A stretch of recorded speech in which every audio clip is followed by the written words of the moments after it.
Hello बच्चों, welcome back to the class. बातें चल रही हैं हमारे कार्बोहाइड्रेट्स के ऊपर, बायोमोलिक्यूल्स, उसके अंदर कार्बोहाइड्रेट्स। और पिछले क्लासेस में हम लोगों ने ग्लूकोज और फ्रक्टोज का स्ट्रक्चर देखा है, open chain structure, cyclic structure, reducing non reducing sugars पर थोड़ी बातें करी है, और ग्लूकोज के और फ्रक्टोज के साइक्लिक फॉर्म के ऊपर, रिएक्शंस के ऊपर हम लोगों ने डिस्कशन किया है। आज के क्लास में हम लोग ग्लूकोज और फ्रक्टोज, मेनली ग्लूकोज पर ही बातें होंगी, लेकिन फिर उन्हीं बातों को हम लोग फ्रक्टोज पर भी एक्सटेंड कर लेंगे। तो ग्लूकोज और फ्रक्टोज के ओपन चेन फॉर्म्स के रिएक्शंस के ऊपर हम लोग बातें करने जा रहे हैं। सो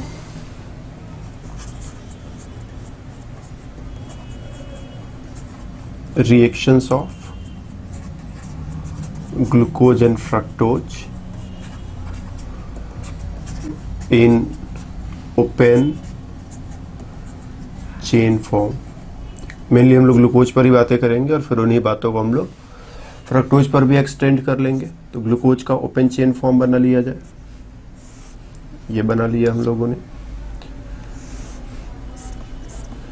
बीच में 4 एसिमेट्रिक कार्बन एटम्स। हालांकि ओरिएंटेशन से रिएक्शंस के ऊपर बहुत फर्क तो नहीं पड़ेगा, लेकिन फिर भी हम लोग सही सही ओरिएंटेशन ही बनाएंगे, आदत को अपने सही रखेंगे। तो ये जो स्ट्रक्चर बना है इसे हम लोग बोलेंगे ये डी ग्लूकोज है। कभी कभी इसी में प्लस या माइनस भी लगा रहता है, जैसे लिख दिया डी प्लस ग्लूकोज। एक बच्चे ने पूछा था कि अगर ऐसे डी प्लस लिखा रहे तो इस प्लस का मतलब क्या है। तो डी का मतलब तो हम लोग समझते हैं कि इस स्ट्रक्चर में ये जो अंतिम सिमेट्रिक कार्बन है, इस कार्बन पर ये hydroxyl group right hand side पर रहता है तो डी, और लेफ्ट हैंड साइड पर रहता है तो एल। और प्लस माइनस ये ग्लूकोज के बिहेवियर को बताता है कि जब इससे प्लेन पोलराइज्ड लाइट पास करेंगे, ग्लूकोज का सोल्यूशन बनाएंगे, इससे प्लेन पोलराइज्ड लाइट को पास करेंगे तो लाइट को ये कौन से डायरेक्शन में रोटेट करेगा। क्लॉकवाइज डायरेक्शन में रोटेट करता है तो प्लस लिखते हैं, एंटी क्लॉकवाइज डायरेक्शन में रोटेट करता है तो माइनस लिखते हैं। और इस डी से इसका कुछ लेना देना नहीं है। ये डी है तो यहाँ प्लस भी हो सकता है, और ये डी है तो यहाँ पर माइनस भी हो सकता है। वो बिल्कुल अलग चीज़ है, वो पूरे मॉलिक्यूल के स्ट्रक्चर और पर डिपेंड करता है, जो हम कैलकुलेट भी नहीं कर सकते। सो कैपिटल डी मतलब OH group right hand side पर है, प्लस मतलब ये मॉलिक्यूल डेक्स्ट्रो रोटेटरी है। ध्यान देना, इस कैपिटल डी को उससे रिलेट मत करना, कैपिटल डी का उससे कोई रिलेशन नहीं है। सो ये ग्लूकोज का स्ट्रक्चर हुआ। इसमें देखो 2 तरह के फंक्शनल ग्रुप्स है, एक तो एल्डिहाइड फंक्शनल ग्रुप और कुछ इधर अल्कोहल फंक्शनल ग्रुप्स है। तो कुछ रिएक्शन एल्डिहाइड फंक्शनल ग्रुप की वजह से होंगे, और कुछ रिएक्शंस अल्कोहल फंक्शनल ग्रुप्स की वजह से होंगे, और कुछ दोनों को मिला करके होंगे। जैसे ग्लूकोज को हम लोग कह दो हाइड्रोजन साइनाइड के साथ रिएक्शन करा दें, तो हम लोग जानते हैं कि एल्डिहाइड कीटोन में जो कार्बोनिल ग्रुप होता है वो हाइड्रोजन साइनाइड के साथ रिएक्शन करेगा। हाइड्रोजन साइनाइड जब टूटेगा तो H पर प्लस आएगा, कार्बन पर या साइनाइड पर माइनस आएगा। ये बॉन्ड जब ब्रेक होगा तो ऑक्सीजन पर माइनस आने वाला है, कार्बन पर प्लस आने वाला है। तो H प्लस को ले जा करके O के साथ और साइनाइड को ले जा करके कार्बन के साथ जोड़ दोगे तो कार्बन के साथ तुमने जोड़ दिया साइनाइड, और O पर आएगा माइनस, इसमें जोड़ देना H प्लस, तो ये हो जाएगा OH। ये हाइड्रोजन भी लिख दे रहे हैं, और बाकी ये जो लोअर पार्ट है जैसा का तैसा रिपीट कर दिया।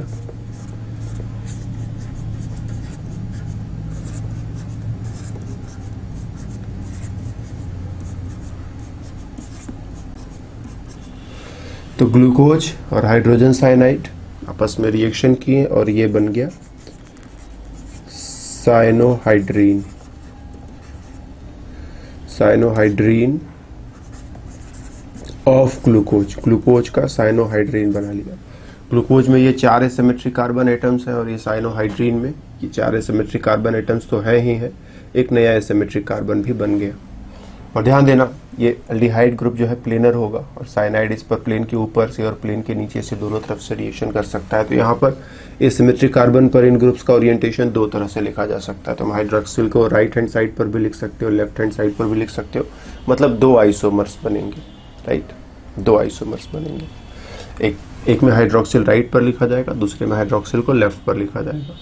तो ग्लूकोज जो है उसका एल्डिहाइड ग्रुप हाइड्रोजन साइनाइड से रिएक्शन करके साइनोहाइड्रीन बनाता है। सभी एल्डिहाइड से रिएक्शन करते हैं।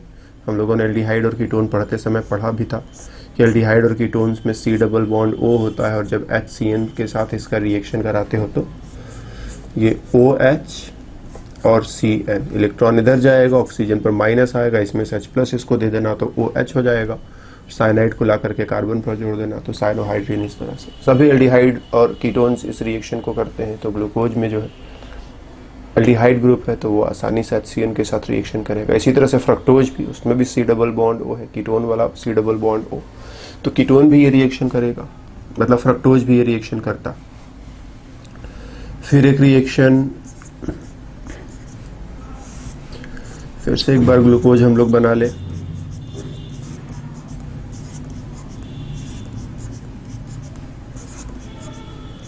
इसको एक बार बना करके ना हम कॉपी कर लेते हैं, क्योंकि इसको बार बार हम लोगों को बनाना पड़ेगा। कॉपी इट, यस, अब जब जरूरत होगा हम लोग इसे पेस्ट कर लेंगे। तो इसको हम लोग NH2OH हाइड्रोक्सिलअमीन के साथ रिएक्शन करा दें तो देखो ये पानी का मॉलिक्यूल निकल जाएगा और कार्बन नाइट्रोजन के बीच में डबल बॉन्ड बना लेना। तो C double bond N, carbon और नाइट्रोजन का डबल बॉन्ड, N के पीछे OH है तो N के पीछे एक OH लिख दिया जाए, और ये हाइड्रोजन और ये बाकी जैसा जैसा स्ट्रक्चर यहाँ पर देखने को मिल रहा है वो सारा कुछ इसमें रिपीट कर दें।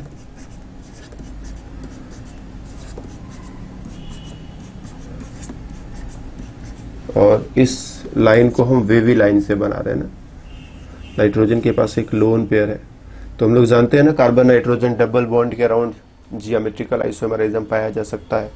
तो एक बार OH इधर लिखेंगे, एक बार OH उधर लिखेंगे तो दोनों तरफ लिखने से दो आइसोमर्स बन सकते हैं। तो ग्लूकोज का एल्डिहाइड ग्रुप और NH2OH हाइड्रोक्सिलअमीन,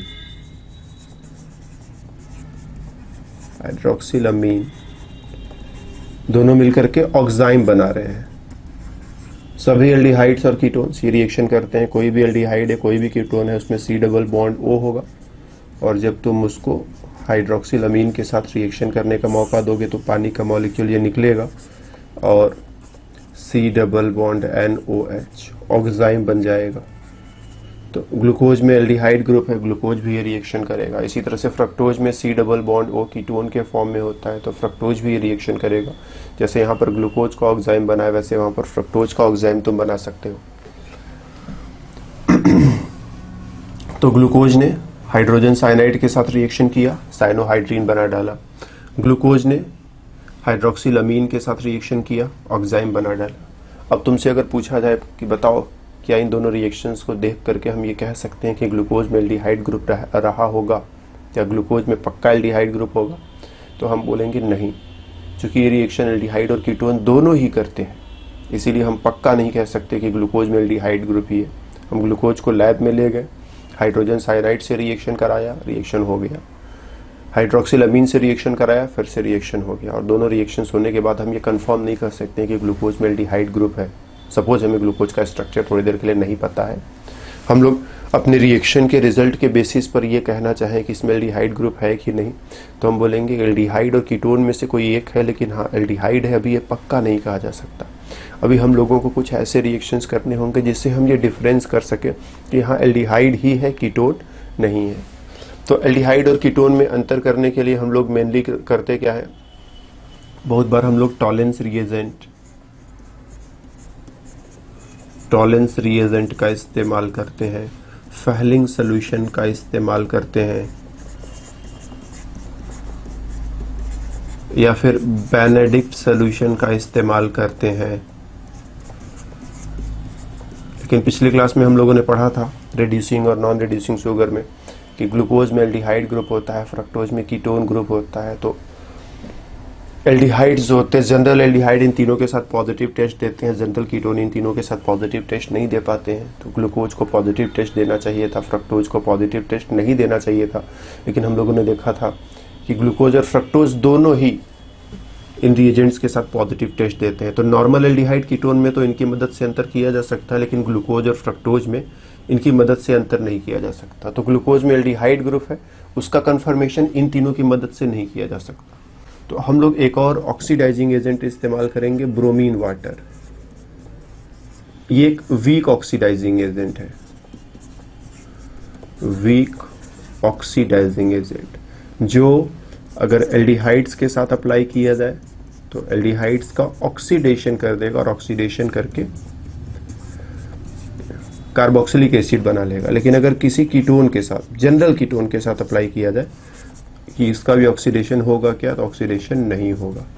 तो अगर हम ग्लूकोज और फ्रक्टोज दोनों के साथ ये ब्रोमीन वाटर अप्लाई करें, जैसे ग्लूकोज का स्ट्रक्चर COH, और फिर ये देखो हम लोगों ने कॉपी किया था लेकिन पेस्ट करना भूल गया ना, नो प्रॉब्लम।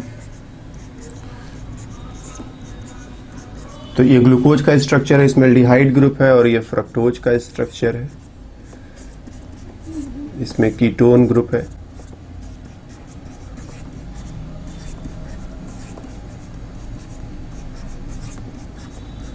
तो जनरली टॉलेंस, फैहलिंग, बेनेडिक्ट से नॉर्मल एल्डिहाइड और नॉर्मल कीटोन में अंतर कर लेते हैं, लेकिन इन दोनों में अंतर नहीं कर पाते। क्यों नहीं अंतर कर पाते, वो हमने लास्ट क्लास में रिड्यूसिंग शुगर्स के ऊपर डिस्कशन करते समय वो तुमको समझाया था। तो इन दोनों में ग्लूकोज फ्रक्टोज से अंतर नहीं कर सकते, लेकिन ब्रोमीन वाटर का अगर इस्तेमाल करें,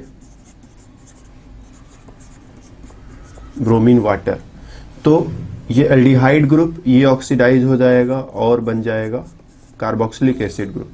ये बाकी लोअर पार्ट जैसा यहाँ पर दिखाई पड़ रहा है वैसा ही यहाँ पर भी रहेगा, इसको उसी तरह से लिख लेना तुम। तो एल्डिहाइड ग्रुप का कार्बोक्सिलिक एसिड ग्रुप बन गया, ग्लूकोज से हम कहते हैं ग्लूकोनिक एसिड बन गया। लेकिन फ्रक्टोज के साथ जब तुम ब्रोमीन वाटर का रिएक्शन कराओगे तो तुम देखोगे नो रिएक्शन। तो ग्लूकोज और फ्रक्टोज में अंतर करने के लिए हम लोग ब्रोमीन वाटर का इस्तेमाल करते हैं कि ब्रोमीन वाटर जो है ग्लूकोज का तो ऑक्सीडेशन कर देता है, फ्रक्टोज का ऑक्सीडेशन नहीं कर पाता है, या बोलो तो इसमें एल्डिहाइड ग्रुप है इसीलिए ऑक्सीडेशन हुआ, इसमें कीटोन ग्रुप है इसीलिए ऑक्सीडेशन नहीं हुआ। तो हम लोग ब्रोमीन वाटर की मदद से ग्लूकोज फ्रक्टोज में अंतर भी कर सकते हैं और इस बात का कन्फर्मेशन भी कर सकते हैं कि हाँ ग्लूकोज में एल्डिहाइड ग्रुप ही होता है, कीटोन ग्रुप नहीं होता है। तो अगर हम लैब में जाएं और अकेला बस एक ही रिएक्शन करें, हम कह देते हैं कि सिर्फ एक रिएक्शन किया कि ब्रोमीन वाटर से रिएक्शन कराया, रिएक्शन हो गया, तो क्या इससे कंफर्म हो जाता है कि ग्लूकोज में एल्डिहाइड ग्रुप है? तो आंसर है नहीं, केवल अकेले ब्रोमीन वाटर नहीं। सबसे पहले जो है इन दोनों में से कोई एक रिएक्शन हम लोग कर लेंगे, या तो ये हाइड्रोजन साइनाइड वाला रिएक्शन करके साइनोहाइड्रीन बना लेंगे, या फिर ये हाइड्रोक्सिलामीन वाला रिएक्शन करके ऑक्साइम बना लेंगे। तो इससे ये हो जाता है कि हाँ एल्डिहाइड और कीटोन में से कोई एक है, उन्हीं दोनों में से कोई एक है। अब मेरे को सिर्फ अंतर करना है कि एल्डिहाइड या कीटोन दोनों में से क्या चीज़ है, तब हम लोग कहेंगे कि हाँ अब ब्रोमीन वाटर को बीच मिलाओ। अकेले ब्रोमीन वाटर से हम ये नहीं कह सकते कि नहीं ग्लूकोज में एल्डिहाइड ग्रुप ही है। तो ब्रोमीन वाटर एल्डिहाइड और कीटोन में अंतर करने के लिए इस्तेमाल किया है, न कि एल्डिहाइड ग्रुप को प्रूव करने के लिए इस्तेमाल किया है। तो अकेले ब्रोमीन वाटर से हम लोग कंफर्म तरीके से नहीं कह सकते हैं कि एल्डिहाइड ग्रुप ही होगा, लेकिन आप पिछले दोनों टेस्ट में से, पिछले दोनों रिएक्शन में से कोई भी एक रिएक्शन इस्तेमाल कर लो जिससे कि ये हो जाए कि हाँ एल्डिहाइड और कीटोन ही है। अब एग्जैक्टली एल्डिहाइड है कि कीटोन ये अभी पक्का करना बाकी है, तो अगला टेस्ट ब्रोमीन वाटर कंफर्म कर देगा कि एल्डिहाइड की कीटोन। तो पिछले दोनों रिएक्शंस में से कोई एक रिएक्शन इस्तेमाल करने के बाद फिर ब्रोमीन वाटर से टेस्ट करने के बाद हम कह सकते हैं कि हाँ ग्लूकोज में एल्डिहाइड ग्रुप है या नहीं है। पॉजिटिव रिएक्शन हुआ, ब्रोमीन वाटर के साथ रिएक्शन हो गया, मतलब एल्डिहाइड ग्रुप है, नहीं हुआ मतलब एल्डिहाइड ग्रुप नहीं है। तो अकेले ये रिएक्शन नहीं कंफर्म करता है, इस बात का अच्छे से ध्यान रखोगे तुम। फिर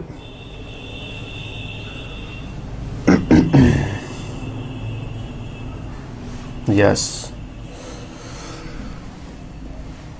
ग्लूकोज का ऑक्सीडेशन HNO3 से। HNO3 थोड़ा सा स्ट्रॉन्ग ऑक्सीडाइजिंग एजेंट है। जब इसके साथ ग्लूकोज का ऑक्सीडेशन कराओगे तो एक तो ये एल्डिहाइड ग्रुप का ऑक्सीडेशन हो जाएगा, तो COOH कार्बोक्सिलिक एसिड बन जाएगा। दूसरा नीचे ये जो CH2OH प्राइमरी अल्कोहल ग्रुप है, इसका भी ऑक्सीडेशन हो जाएगा और कार्बोक्सिलिक एसिड बन जाएगा। बीच वाले ये सारे ग्रुप्स जैसे वहाँ थे वैसे ही यहाँ पर रह जाएंगे, और इनको अगर हम लोग लिख लें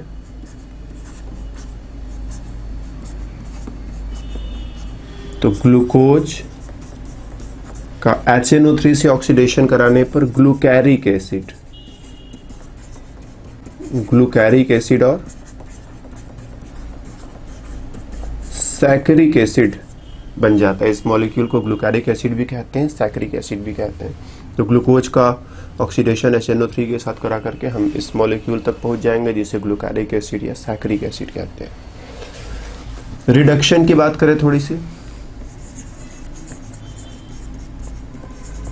रिडक्शन की बातें करें तो देखो ग्लूकोज में एक तो एल्डिहाइड ग्रुप है और कई सारे अल्कोहल ग्रुप्स हैं।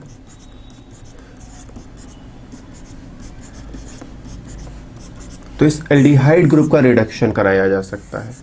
जैसे हम हाइड्रोजन, निकेल या पैलेडियम चुन ले तो एल्डिहाइड पर एक हाइड्रोजन इस पर ऐड हो जाएगा, एक हाइड्रोजन इस पर ऐड हो जाएगा, या फिर तुम चाहो तो NaBH4 वाटर चुन लो। NaBH4 भी एल्डिहाइड ग्रुप का ऑक्सीडेशन कर देता है। तो दोनों में से कोई भी चुन करके हम इस ग्रुप का रिडक्शन, NaBH4 एल्डिहाइड ग्रुप का रिडक्शन कर देता है। तो हम इन दोनों में से किसी का भी सिलेक्शन करें, एल्डिहाइड ग्रुप का रिडक्शन हो जाएगा। एक हाइड्रोजन इस पर जोड़ देना, एक हाइड्रोजन इस पर जोड़ देना। इस पर हाइड्रोजन जोड़ोगे तो OH हो जाएगा, ठीक। इस पर हाइड्रोजन जोड़ोगे तो ये CH2 हो जाएगा, तो CH2OH। और ये पूरा जो लोअर पार्ट है वो जैसे यहाँ पर लिखा हुआ है वैसे यहाँ पर भी रिपीट कर दिया जाए।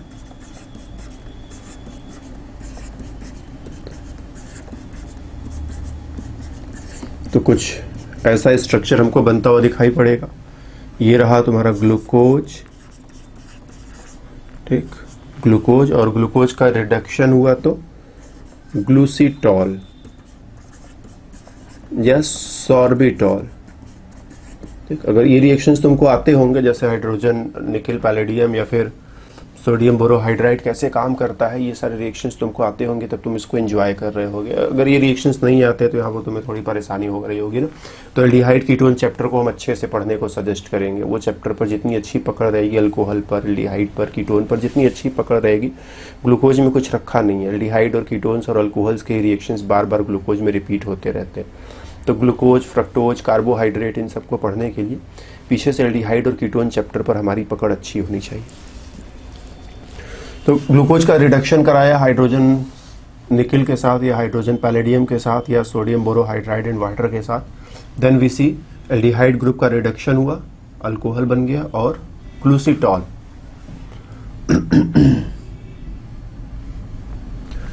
ग्लूकोज का एक और रिडक्शन हम लोग देख सकते हैं,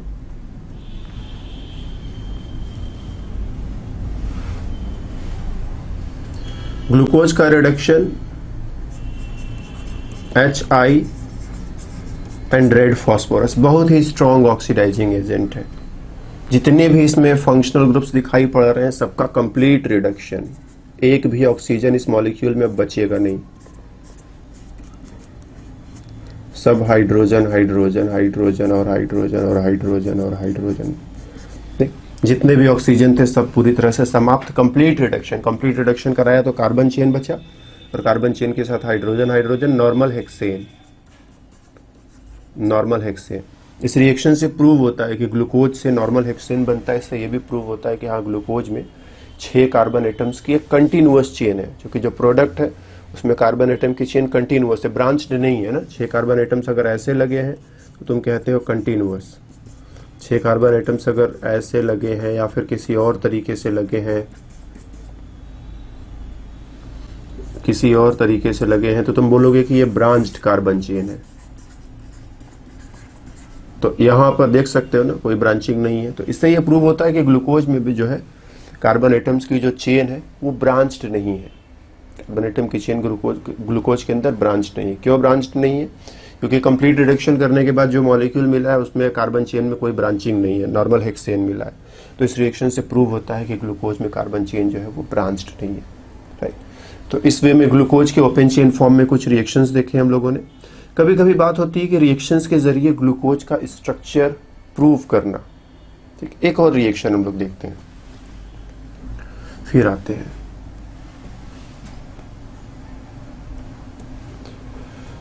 अगर हम ग्लूकोज को PCl5 के साथ रिएक्शन करने का मौका दें या फिर PCl3 के साथ रिएक्शन करने का मौका दें, तो ये देख रहे हो ना, जो OH है सारे, ये सारे OH डिस्प्लेस हो जाते हैं और इनके बदले में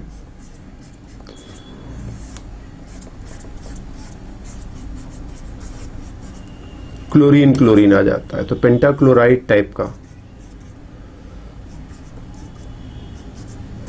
ओरिएंटेशन पर हम कोई बात नहीं करेंगे, बस जैसे जैसे इसमें OH लिखा था वैसे वैसे हटा करके क्लोरीन लगा दिया। मे बी ये दाएं बाएं किधर भी लग जाए, तो ये कोई पक्का नहीं कि हमने क्लोरीन राइट पर लिखा है तो इसमें राइट पर है, और राइट लेफ्ट किधर भी जा सकता है। ठीक, तो हम इसको ऐसे लिख देते हैं, बेटर इसको ऐसे ना लिख करके। Let us just avoid the stereochemistry.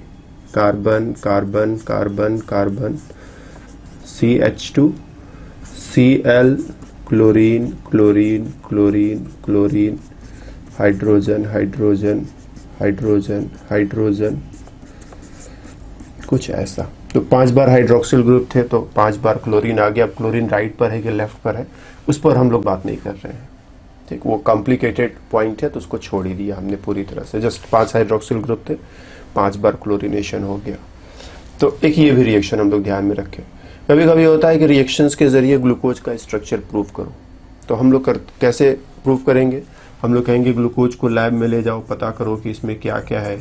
तो ग्लूकोज को लैब में ले जाओगे तो पता चलेगा इसमें कार्बन है, हाइड्रोजन है, ऑक्सीजन है। एलिमेंट डिटेक्शन हम लोग करते हैं ना कि ऑर्गेनिक कंपाउंड में कौन कौन से एलिमेंट है, तो ग्लूकोज के साथ एक्सपेरिमेंट करोगे तो कार्बन, हाइड्रोजन, ऑक्सीजन 3 चीज़ों का पता चलेगा। फिर इनका रेशियो निकालोगे तो पता चलेगा कि रेशियो CH2O है, मतलब 1 बार कार्बन है तो 2 बार हाइड्रोजन और 1 बार ऑक्सीजन।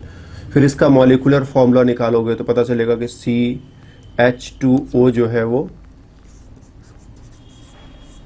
6 टाइम्स है, तो C6H12O6 ग्लूकोज का मॉलिक्यूलर फॉर्मूला बनेगा। अब इस मॉलिक्यूलर फॉर्मूले से बहुत सारे स्ट्रक्चर बनाए जा सकते हैं, तो इन बहुत सारे स्ट्रक्चर्स को हम नहीं बनाएंगे, हम लोग इस पर फिर रिएक्शन पर रिएक्शन करते चले जाएंगे।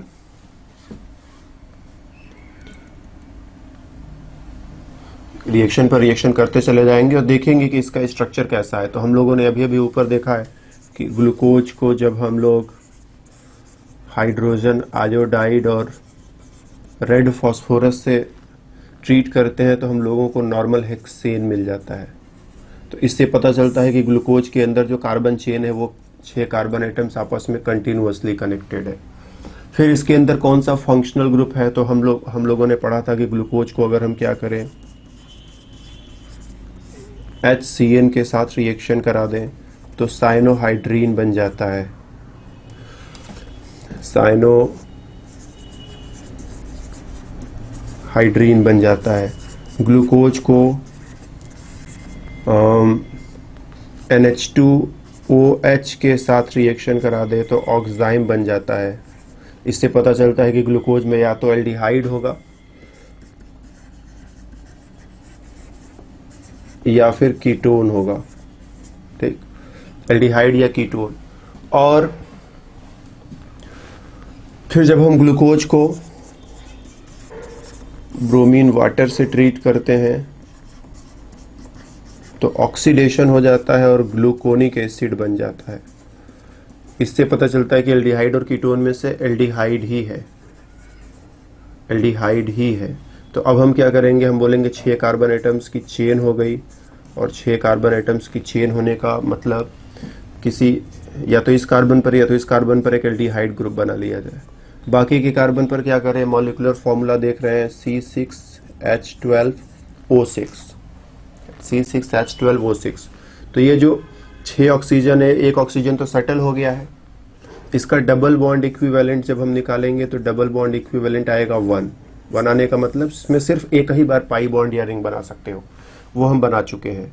मतलब अब कहीं और कोई पाई बॉन्ड या रिंग वगैरह नहीं बनाना है, राइट। 6 कार्बन।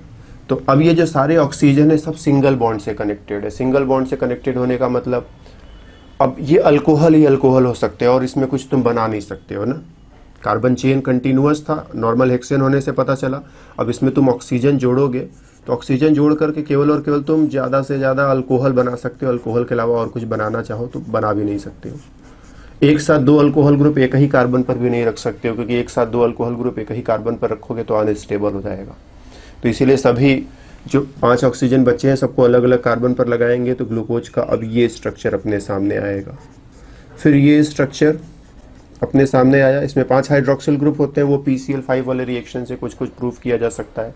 कुछ लोग ये भी कहते हैं कि ग्लूकोज पेंटा एसिटेट बनाता है एसिटिक एनहाइड्राइड के एक्सेस के साथ रिएक्शन कराने पर, उससे भी 5 हाइड्रोक्सिल ग्रुप प्रूव होते हैं। तो वो रिएक्शन हम लोगों ने साइक्लिक वाले रिएक्शंस वाले क्लास में देखा ही था। तो 6 ऑक्सीजन में से 1 ऑक्सीजन यहाँ सेटल हो गया, डबल बॉन्ड इक्विवेलेंट 1 था, तो पाई बॉन्ड एक ही बार या रिंग एक ही बार बना सकते थे, तो एक बार पाई बॉन्ड बना लिया, बात खत्म। कहीं और डबल बॉन्ड वगैरह लगा नहीं सकते, रिंग लगा नहीं सकते, तो सारे ऑक्सीजन को OH बना करके लगाना अब हमारी मजबूरी है। और ये जो OH है सब अलग अलग कार्बन पर ही लगाए जाएंगे, क्योंकि एक ही कार्बन पर एक से ज़्यादा OH बना दो तो मॉलिक्यूल स्टेबल नहीं होता, और ग्लूकोज बहुत स्टेबल मॉलिक्यूल है। तो ग्लूकोज का स्ट्रक्चर यहाँ तक मिला। फिर हम देखते हैं कि ये 4 कार्बन एटम इस स्ट्रक्चर में एसिमेट्रिक होंगे। एसिमेट्रिक है तो H ग्रुप का ओरिएंटेशन राइट पर लिखा जाए कि लेफ्ट पर लिखा जाए, ये भी हम लोगों को प्रूव करना पड़ता है। तो फिलहाल वो हम लोग इस क्लास में नहीं प्रूव कर सकते ना, उसके लिए स्टीरियोकेमिस्ट्री का बहुत ही स्ट्रॉन्ग और बहुत ही गहरा नॉलेज चाहिए। जब तुम हायर क्लासेस ग्रेजुएशन में एटलीस्ट पहुँचोगे तब वहाँ पर ये सारी चीज़ें धीरे धीरे सीखते हो और पढ़ते हो। तो हम तो पढ़ा सकते हैं, लेकिन तुम्हारे लिए छोड़ा ना, तुमको पढ़ना भी नहीं है, 12th के लिए ये चीज़ होता नहीं है। तो ये हाइड्रोक्सिल ग्रुप का ओरिएंटेशन राइट पर होगा कि लेफ्ट पर होगा, ये हम लोग प्रूव नहीं करने जा रहे हैं। जैसा ओरिएंटेशन ऊपर लिखा था हर बार, उसी ओरिएंटेशन को जस्ट एक्सेप्ट किया कि हाँ किसी न किसी तरह से ये ओरिएंटेशन प्रूव किया गया होगा कि कौन सा हाइड्रोक्सिल राइट पर, कौन सा हाइड्रोक्सिल लेफ्ट पर, तो हम वहाँ तक नहीं जा सकते। तो इस वे में रिएक्शंस के बेसिस पर ग्लूकोज का ओपन चेन स्ट्रक्चर ऐसा आता है। फिर हम लोग देखते हैं कि ग्लूकोज अल्फा बीटा 2 फॉर्म्स में एग्जिस्ट करता है। तो हम लोग कहते हैं ग्लूकोज का स्ट्रक्चर जो हम समझ रहे हैं अभी उसमें कुछ और पेच है, तो बाद में हमको ये समझ में आता है कि ग्लूकोज का स्ट्रक्चर साइक्लिक फॉर्म में भी जाता है, और साइक्लिक फॉर्म में जाएगा तो अल्फा ग्लूकोज और बीटा ग्लूकोज 2 तरह का ग्लूकोज बनेगा। तो इस वे में ग्लूकोज के स्ट्रक्चर पर हम लोग बातें करते हैं। कैसे कैसे समझा? पहले ग्लूकोज का मॉलिक्यूलर फॉर्मूला समहाउ पता किया, जो भी तरीका होता है ग्लूकोज का मॉलिक्यूलर फार्मूला पता करने का हिंट तुमको दिया कि पहले एलिमेंट डिटेक्शन किया, फिर एलिमेंट्स का रेशियो पता किया, फिर मॉलिक्यूलर वेट और मॉलिक्यूलर फार्मूला पता किया, तो C6H12O6 मिला। फिर C6H12O6 इसका रिडक्शन करने पर नॉर्मल हेक्सेन बनता है, मतलब 6 कार्बन की कंटिन्यूअस चेन है, राइट। नॉर्मल हेक्सेन बनता है मतलब 6 कार्बन की कंटिन्यूअस चेन है। हाइड्रोजन साइनाइड के साथ साइनोहाइड्रीन एंड H2OH के साथ ऑक्साइम बनता है, मतलब एल्डिहाइड या कीटोन है।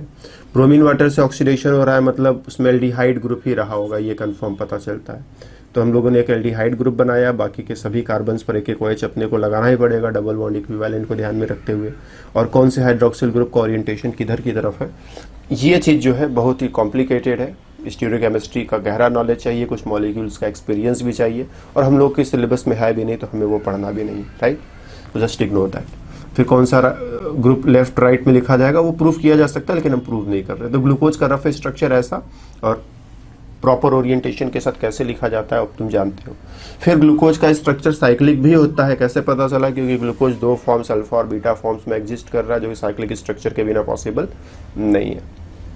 तो इस तरह से आज के क्लास में हम लोगों ने ग्लूकोज के कुछ रिएक्शंस पर बातें करी, और उन रिएक्शंस के जरिए ग्लूकोज का स्ट्रक्चर कैसे कैसे एस्टेब्लिश कर सकते हैं उस पर थोड़ी बातें करी। यहाँ पर हम लोग कुछ और 1-2 छोटे छोटे पॉइंट्स, स्पेशली जैसे ग्लूकोज में है क्या,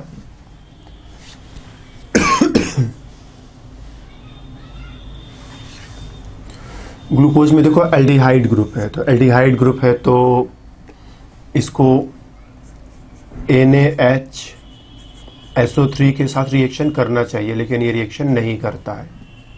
सिर्फ